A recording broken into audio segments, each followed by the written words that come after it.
following is a Comfortably Zoned Radio Network production.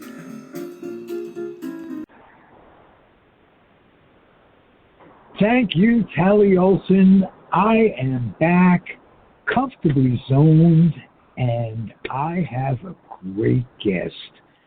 He is a real supporter of this network, has been a contestant, so to speak, on the Dodgers show, the Mets show. Nice to have you, Bernie Barn Rose. How are you? Great, doing great. Nice to be here. I appreciate it. Especially a day after that game last night. I know, and I had more Giant feelings after all these years than I thought I would be having. Having lived through the Giants leaving New York and becoming a Mets fan, and but I never really lost that apologistic attitude for the Giants, and I was bummed out. I really was into the spirit of a Giant-Dodger rivalry. There haven't been all that many of those over the years. You got Bobby Thompson, and in '62 there was the playoff between the San Francisco Giants and the Los Angeles Dodgers, right? For that pennant race, and there was a few more dramatic moments. But generally speaking, over the years, when the Dodgers are up, the Giants are down. Right? That's true, yeah. And but the rivalry continued or continues, and it was a great series. And I just wanted to offer you my congratulations as a fan. It's always nice to win. Let's put it that way. And to tell you that even though, and we talked about this a little off the air, even though the call was an absolute horrible one, if it weren't the last play of the game, no one would really be talking about it at this point. And it's not the reason the Giants lost to the Dodgers. They put themselves in a position all game by not picking up. They leave 5 guys in scoring position at second base, Posey among them. So the Dodgers deserved it, and I'm old enough that I'm not looking for any ledges to jump off. No, there's no need for grudges, and thank you very much. And I feel, let me say, I feel for the guys on the other side. I feel for you. I would not want to see it end like that either way, and it's a shame. But the truth is, you're correct in your assessment. The Giants only scored 10 runs in the 5 games, but the Giants had a great year, and they were good. I mean, anybody could have won that series. Definitely overachievers. They were predicted to win like 75 games, and they won more games as a franchise than anyone in San Francisco Giant history, and maybe in Giant history. I don't know about that. But certainly in San Francisco Giant history, you got to give them credit. It was like they were a surprise and a pleasant one. And at our age, if you can get a pennant race out of the team that you like or follow, it's a blessing.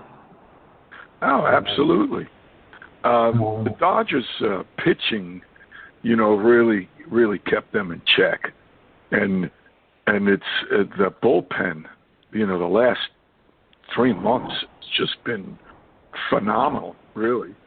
All the injuries they had, and all of these pitchers if anybody's was following, the season, you follow your team, you don't follow the other teams quite so much, maybe.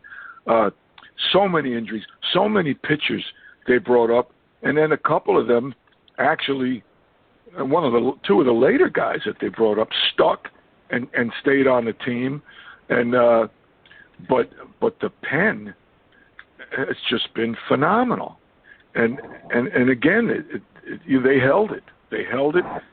And once you get in those late innings like that, and you don't score in the top, right, got to hold the home team, or you're going to be done. And they held them, and they scratched out a run. And to the Giants' credit, both of those run scoring innings, Dodgers had guys on base and could not scratch another one in. I mean, right till the very end, it was still not over till it was over. Right. Unfortunately, that was the last out. But, yeah. I think the Dodgers had, all in all, a more well-rounded team, but it was very, very close. It was. And I hearken back 3 or 4 years ago when Michael Duca told me about, he was an official scorer for the Giants and the A's, and he's on the network, and he and Jerry Feidelberg have done a Bay Area show that's terrific. Michael Duca told me a long time ago, he said, Crawford is a superstar waiting to happen, and he does the intangible things that make it a superstar. He said this way before he really blossomed, and he had. So I'm going to give that guy credit, and I think Crawford is a future Hall of Famer. I mean, with all everything, the three championships. He's always been clutch. Yeah, he's always been clutch. Right. I can't get over liking that guy. So pay a little tribute to my favorite Giant player. And I want to ask you, speaking, I know Belanger was a guy you liked for a lot of years now. And he's been versatile and tremendous hitter. What happened this year with him? Bellinger? Yeah, did I say Belanger? You said Belanger, yeah. It's like reading a box score, and all of a sudden the guy from Baltimore is in it.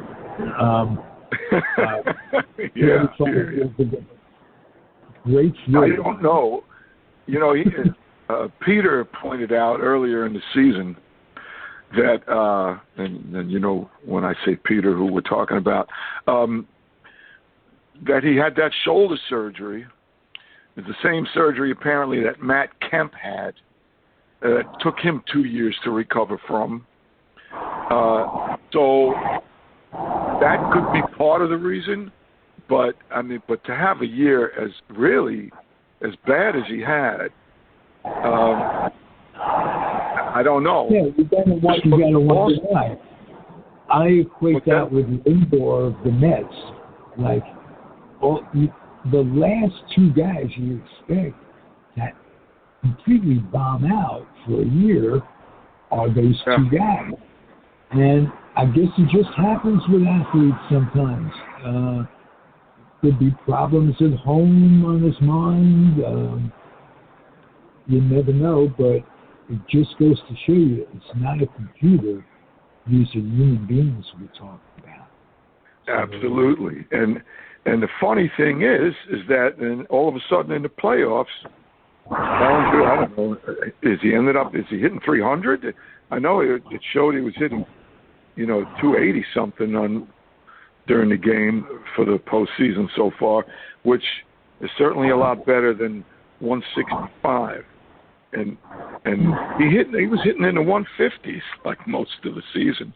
It was just it's unbelievable, really. And I have an esoteric question to ask you. You're a professional musician, and for those who don't know it out there listening, a damn good one as well. Do musicians who play on a regular basis, do they slump like ball players as well? Do they go into streaks where they're not playing as well as they were? Is there something, an analogy there in any way between the two professions? Probably not per se. Maybe writing. Anybody, like even a novelist or any type of writing. I suppose you could have writer's block, or you can just have a struggling time, for a time being. But no, and I know a lot of people that are just super, and you go out to see them. You don't see them have an off night. I don't think. Okay. No. Okay. That's exactly the question I wanted to ask. I try myself to not let that happen. I try to always, be at my peak. I don't want to. When I go out and play, I do what I do. But I always try to keep an even keel. I suppose something could happen to make you not be into it as much, perhaps. But right. But I don't put myself when I'm talking about some of the people I know down here. Some of these real pop people that travel the country and are really signed on labels and putting out stuff. Anytime I go out to see them, they're right on. Or even the ones slightly below that maybe don't travel quite as much or have as many records out, but they're always on. So it's a little different. Okay. Plus, in baseball, you got guys trying to get you out too. So that. Yes, absolutely.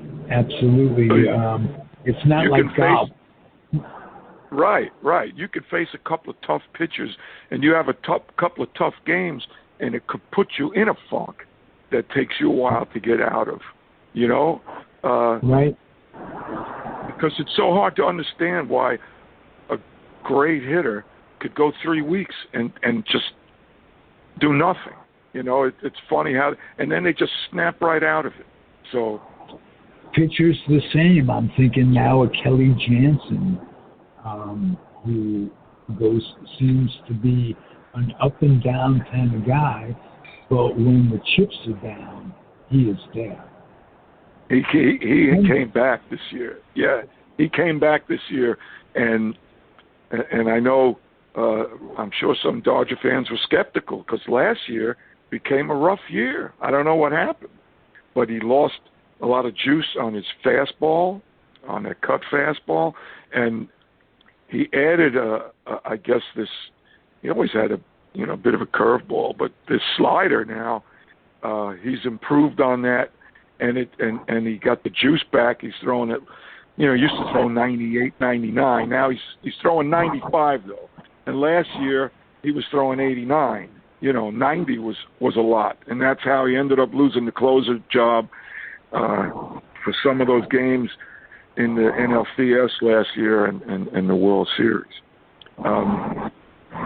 But he came back. He was rock solid.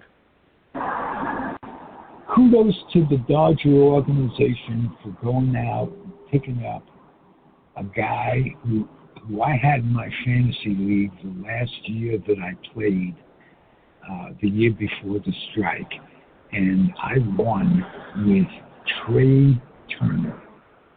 What a terrific ball player. I can't say enough about him, and I wonder what they're going to do at shortstop next year. Yeah, well, the question is, are they going to sign Seager for the big bucks? Right. Going to move Turner over there and play Lux at second. You know, I don't know if that's what their thinking is. Seager did get the big double to get that first run in yesterday, and yeah, I remember. Yeah. And he was, and last year in the NLCS and the World Series, he was everything. So, yes. You know, I don't know what they're going to do. It's very interesting. You have to wonder. But you got to give credit. I never, in a million years, would have thought they'd come along and get both those guys, Scherzer and Turner, in one deal. That was mind-blowing. Absolutely, and you got to look at the culture of baseball when a team like Washington, who won the year before, goes out and just dumps everybody. What are they saying to their fans? Yeah, I know. Well, it's amazing, but I've been through it twice down here with the Marlins, and that's, I don't know that this will ever be a baseball town on a level, you know, with the Dodgers and Giants, where there's people in the park all the time. But that's part of the reason why they just get small crowds. They ripped the heart out of those two teams that won championships, while the Dodgers are going 32 years without one, you know? And look at all those years the Giants were out there before they won those three. Absolutely. And you get a new team like that, and each time they won the series, they ripped those teams apart. So people don't trust them. So that's what it says to Washington. You know, I don't know. I think they have a good fan base now. That finally they got a team that's in the nation's capital that draws people. I hope that doesn't screw that up for them. I wonder how Tampa is gonna, the Rays are gonna react, or how it's gonna work out with Montreal and a new stadium in Tampa. Yeah, that's an interesting situation.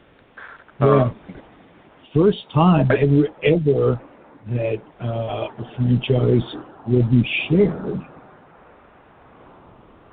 Yeah, so they are going through with that, huh? I know there was been a lot of talk about that, but it just seems crazy. But plus, you're in a different country, so those taxes are different. They withhold a number of different things, W-2s and shit like that. You know what I'm talking about. Right. So that's got to be confusing. But they've got a good club. I didn't think Boston had the pitching to take them out. I got to give them a lot of credit. I hope they weren't stealing signs, but speaking of which, Houston is back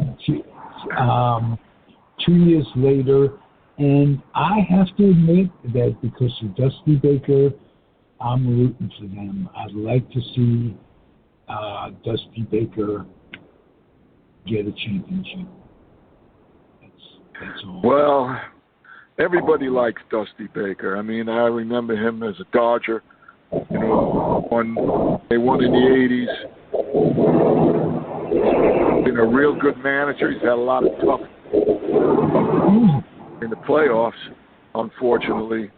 But I can't, no way, no how, feel anything good about the Astros.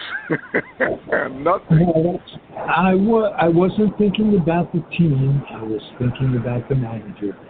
And that's, I know. That's an incredible distinction because what do? There are 30 teams. You have certain preferences.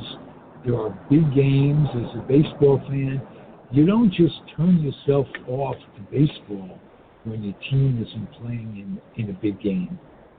And so I just hope Dusty goes as far as you can about that. Well, yeah, he's a good guy. Everybody likes him. But, you know, if the Dodgers are in the World Series and they're playing the Astros, I'm sure you and Dusty is very well down the line in your way of thinking at that point. And I can't blame you. Absolutely. Okay. Who was the pitcher that they signed that got into all the Bauer or Roger something? Bauer. Yeah, Bauer. I commend them again. You lose your big signee, and you get as far as they've gone. So, got to give them credit. Got to give Dave Roberts credit. I watched him on the bench, and pitcher bitched at him for coming out of a game and on the mound, and he screamed at him later on the bench. Yeah, well, he takes no shit. No, he's been there now. You can't. A lot of people say that he takes a lot from the front office and he's under their thumb. I don't know. All I can tell you is he's been there for how many years already, and this is. Yeah, and they've been to the NLCS just about every year. They lost to Washington a couple of years ago. They've had a great team under him, and you got to give him credit. You know, he and the players seem to like him. I'm surprised that he has to get tough even with them sometimes, but. I don't see a lot of that, and they seem to have a well close-knit group that plays great together, and they've never won 2 in a row, so they got their opportunity. Yes. A little segue. You mentioned that you're in Florida. I know it. Perhaps the audience doesn't. This isn't baseball, but let's talk a little bit of politics regarding the kids going to school in masks and parents acting out in a crazy manner that I've never seen Americans, human beings, do. Screaming at each other for the way they either put masks on or don't put masks on. But have we are we so divided that this is still an issue, that prevention, getting vaccines, isn't just common sense? What motivates these people? And how can what do you think politics plays in it? Is it, do they just want to please Trump at whatever cost? Family members dying? Permanent damage to their own bodies? What's your take? I'm just curious. Well, I'm there with you. I mean, this whole thing is completely mind-blowing. This has been coming way before Trump, but for some reason, somehow, Trump has brought it to, he's just brought it to the top, of. I don't know how. It is so beyond me how. The people that follow him, they follow him right off a cliff. It's just, and I don't get it. I don't. Why He's wearing a mask in school? What does it hurt? What's that? I was just saying that his enablers in the Senate really disgust me. I mean, but go ahead. What were you saying about the mask in the schools? Well, it doesn't make any sense, and you watch these people on TV, and it's just like you said. I don't know where this thinking would come from, but and for professionals like medical professionals, nurses and doctors even at some point. But I watched these 4 nurses being interviewed. Now they're not going to get vaccinated until it's proven. Until it's proven, it's been proven, and it's been proven. If you don't get it, you're more likely to die. If you get it, and you get it, if you're vaccinated and you get it, you won't go to the hospital. If you're unvaccinated and you get it, you will. Exactly. It's as simple as that. And why? And it's all good to have the kids go back to school. I think everybody wants kids to go back to school. So what is the problem with wearing a mask? Is it that tough? Does it hurt anybody? It could save somebody. I just don't get it. It's beyond me. Callie is sitting here, and she is just gone, nodding her head, listening to you on the speakerphone, nodding her head in disbelief. We watch TV on a regular basis, CNN, and we see these people. We see some of them on ventilators who go, I wouldn't have done it different. I would have done it differently. I would have taken the but by then they're sick and they're dying. Right. And yet people still feel that way. I don't know if it's possible that they're not seeing this. I know a certain network that I won't mention probably doesn't show anything about that, but you would think, there's enough news out there that they're going to see and hear these things. And yet, how many, you are 100% correct, have said, I made a mistake. If I would have thought it, I'd have done it, but it's too late, and this has been coming. It's 30 years, it's 40 years in the making. You know it, I know it. I don't know how political you want to get, but this goes back. This all started in the 80s. It all started with Reagan and Gingrich, and it just got worse and worse. And you could see it. And then the advent of Fox, in the 90s? Oh, I said it. And that is where the problem is.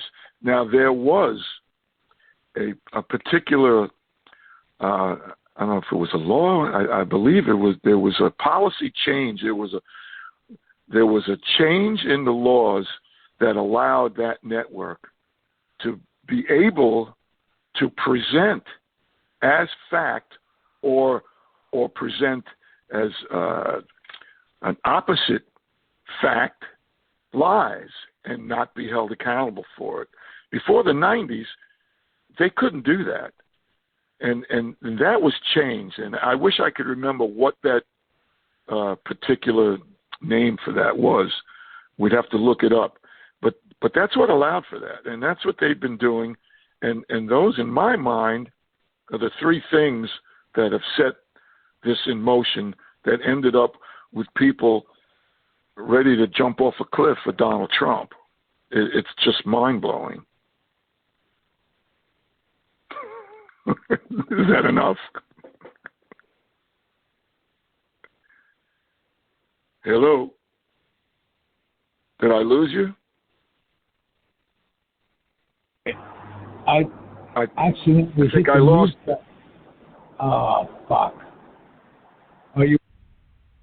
I think I lost you for a while there. Can you hear me?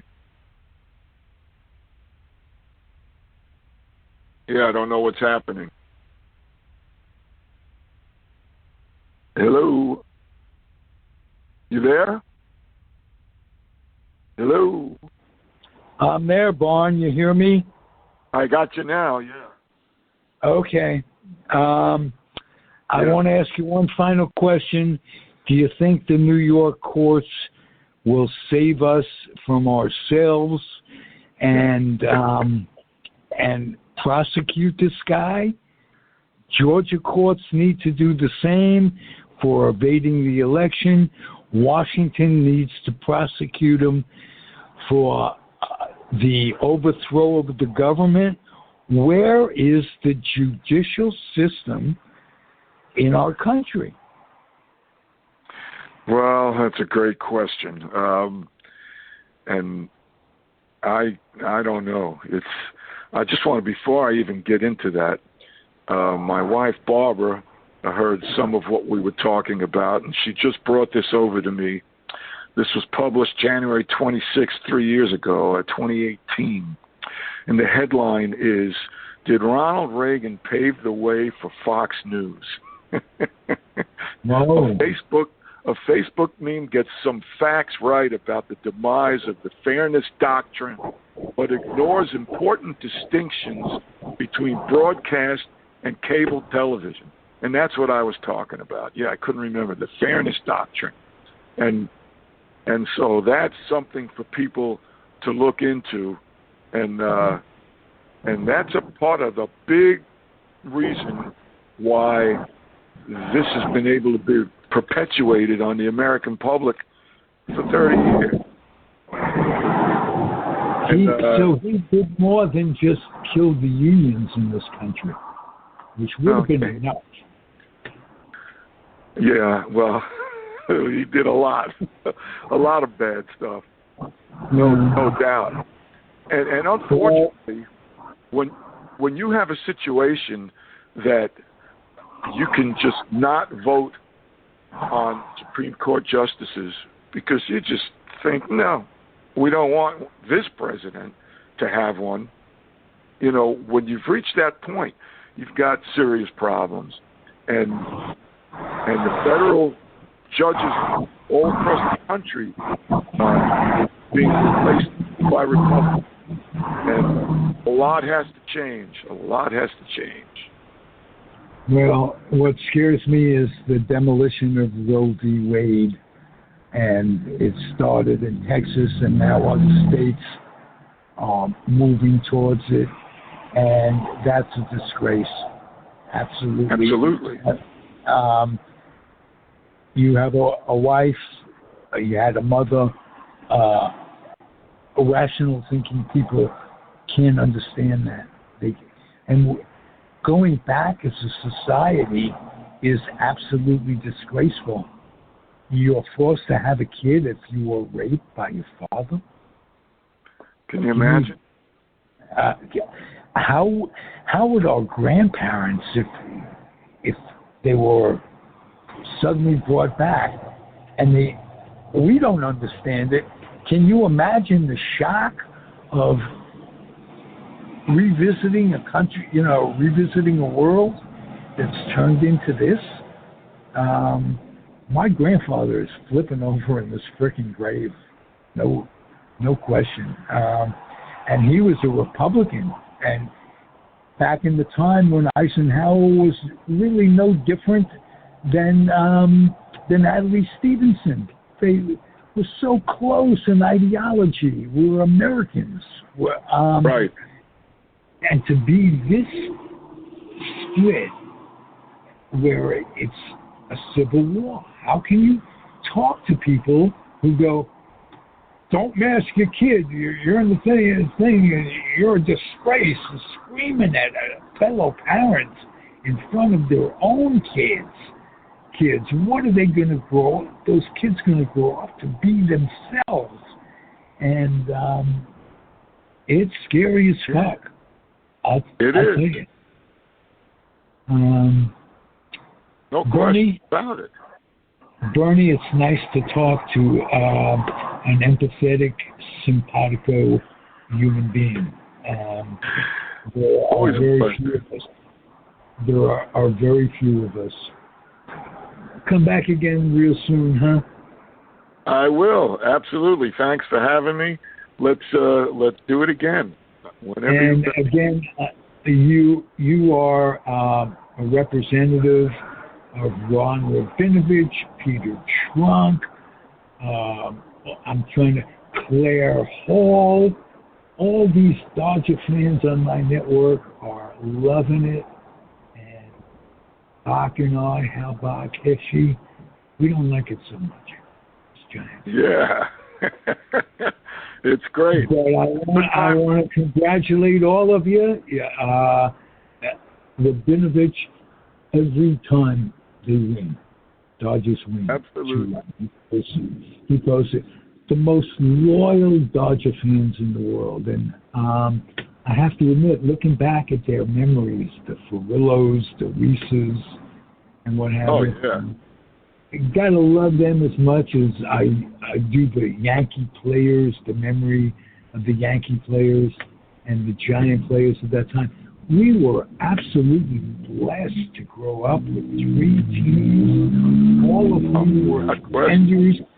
Each year, the World Series was played in our backyard for 12 consecutive years of our youth. It's unbelievable. We were blessed, and blessed to be out of there in a way. You in Florida, me in California. We wouldn't have done well with New York winters for the rest of our lives. Let's put it that way. Absolutely. I don't miss that at all. I'm glad Mert's out and escaped. You don't escape the culture. I miss the culture. You recently went back. Pictures that you posted were great. Nice. I love it. Yeah. The world to visit, but I really, truthfully, wouldn't want to live there anymore. No, I gave that up a long time ago. Even after all these years, I probably could handle it. Except I don't want to be up there for the cold.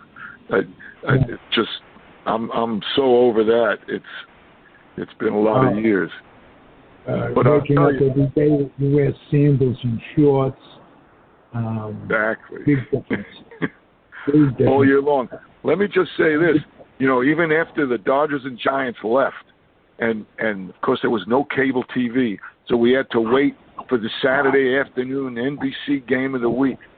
And every time the Dodgers and Giants were playing, it was on. And how great was it in the 60s with Mays and McCovey and Cepeda and all of those guys and Sandy Don Dron, Marichal, and the Dodgers pitching, of course, Tommy Davis, Willie Davis. And later on, they had an infield that stayed together for, it seemed like an eternity. Russell, right. Guardian, Lopes, and Penguin, Fay. The games and the rivalry just continued and was great. And it still is. And, I noticed something in last night's game, too. Game 5 and the intensity of a 1-1 game. And when was it Seager, I guess, I forget, or was it, I don't remember now, when he got to second base and just standing there talking with Crawford like nothing, And I said, they don't hate each other. No, they're in the same union. They love each other. Get a raise, because we all get raises. And in a sense, that isn't good for the game. And in a sense it is. I understand what they're trying to do, but they're far off base by fucking with the basics of it. And too much analytics, but we'll save that, or not enough analytics. We'll save that for another show. How about that? That sounds great. Great talk. All right. Good talking to you. On behalf of Jackson Heights, grew up on the same block of building over. We were both in apartment 201 of our respective buildings. And since all your life, how old were you when you moved to Northridge? 6 months old. So, and that's when I met Marty and Shelley Levinson and his brother Ralph, and in the same. Right. We were just literally kids, not teenagers, but literally kids, and we shared that PS-148 experience with some of the best and the worst educators that ever lived. I'll pay homage to Miss Ross. Marty and I both had her in second grade. Right. And I will also talk about, you had Diviver as well. I did, yes. She was the worst educator that many people on our friends in Jackson Heights agree with this. She was the worst educator that ever lived. And she was horrible. Absolutely. She deserves a show of her own. And my mother, who stuck up for me with every teacher in every way, she was terrorized of Diviver. You go to bed at 8:30 at night. You have every kid in bed at 8:30 at night, not a minute later. My mother had me in bed at 8:30 at night. It was a there you go. Sleep with the radio on the pillow, but not. Oh boy, what memories, huh? She screwed things up, yes, and thank God for them. Good, bad, and indifferent. Thank God for our memories. No doubt, absolutely. Thank you for sharing them, Bernie. Love you. Talk Love soon. you back. All right.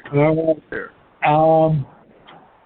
Comfortably Zoned Radio Network. I'm Ralph Tycho. The guest was Bernie Rose. I'm the weak link of it all, but keep listening. Adios and happy trails. All right. Bye. Bye. The proceeding has been a Comfortably Zoned Network production. You are advised to keep your dreams wet, your humor dry, your children and grandchildren out of military recruiting offices, and off the laps of clerics who wear dresses. Thank you for listening, everyone. Happy trails.